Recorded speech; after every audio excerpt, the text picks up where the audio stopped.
আপনাদের সকলকে এসো গপ্প শোনাইয়ের একটি নতুন এপিসোডে সুস্বাগতম। আপনারা শুনছেন হাওয়া বদল।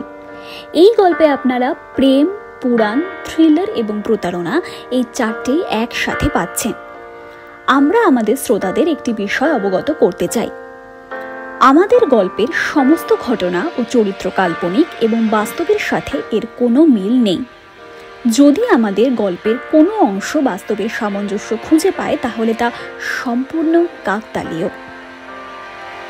আজ আমাদের এই পর্বের কণ্ঠ অভিনয় রয়েছেন উদয়ন চক্রবর্তী, তুনির সরকার এবং শ্রেয়সী শীল। শুরু করছি আমাদের হাওয়া বদল সিরিজের পর্ব 25, পরমেশ্বরী।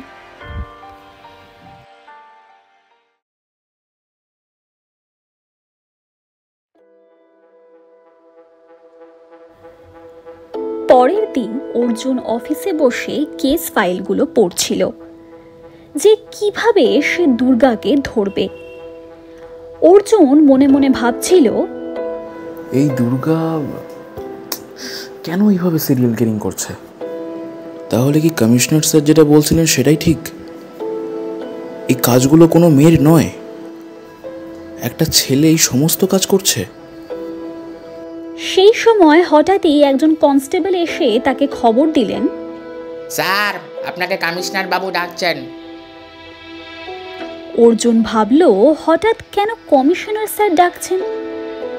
অর্জুন কমিশনারের ঘরে পৌঁছলে কমিশনার স্যারকে দেখে চিন্তিত মনে হলো তার। সে তাও কমিশনারের সামনে স্যালিউট ঠুকল। কমিশনার খুবই আশাহতভাবে অর্জুনকে বললেন, অর্জুন, ডিপার্টমেন্ট তোমাকে যা পরিমাণ ভরসা করে এসেছে তুমি তা কোনোভাবেই রাখতে পারছো না। এই কেসটা নিয়ে 20-25 দিন আমরা লড়ছি। তুমি খুনি কে এখনো আন্দাজই করতে পারোনি, ধরা তো দূরের কথা। এটা তোমার থেকে আমি অন্তত আশা করি না। অর্জুন মাথা নিচু করে দাঁড়িয়েছিল, বলল, sorry sir, extremely sorry. Commissioner আরো বললেন, তুমি বোধহয় পথ হারিয়ে ফেলেছো অর্জুন, কিন্তু তীরন্দাজ অর্জুনের তো এমনটা হওয়ার কথা না। আজ সকালে আর একটা মার্ডারের খবর এসেছে। একটা লোক মার্ডার, তার মাথায় লেখা পুত্রান দেহি। খোঁজ করে যা জানলাম লোকটা ভ্রূণ হত্যার সাথে যুক্ত থাকতেন। কিন্তু এইভাবে কে আইন নিজের হাতে তুলে নিচ্ছে, কেনই বা নিচ্ছে, কেনই বা খুন করছে? আর এই খবরটা আমাকে দেওয়া উচিত ছিল, সেটা তোমার থেকে আমি পাইনি।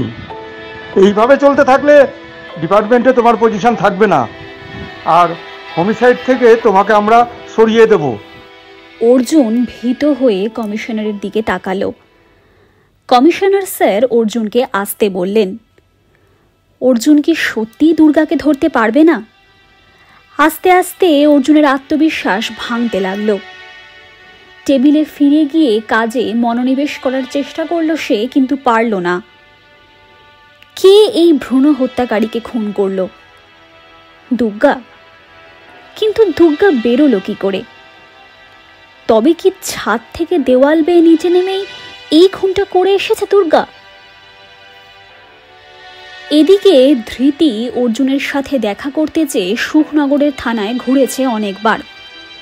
পুলিশদের অনেক প্রশ্নের সম্মুখীন তাকে হতে হয়েছে যে অর্জুন বাবুকে তার কি দরকার। অর্জুনের সম্বন্ধে সে কাগজেও পড়েছে, কিন্তু এখনো অর্জুনের সাথে দেখা হয়নি।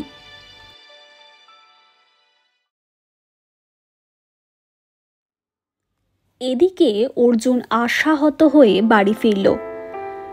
সদর দরজাটা আস্তে আস্তে খুলল।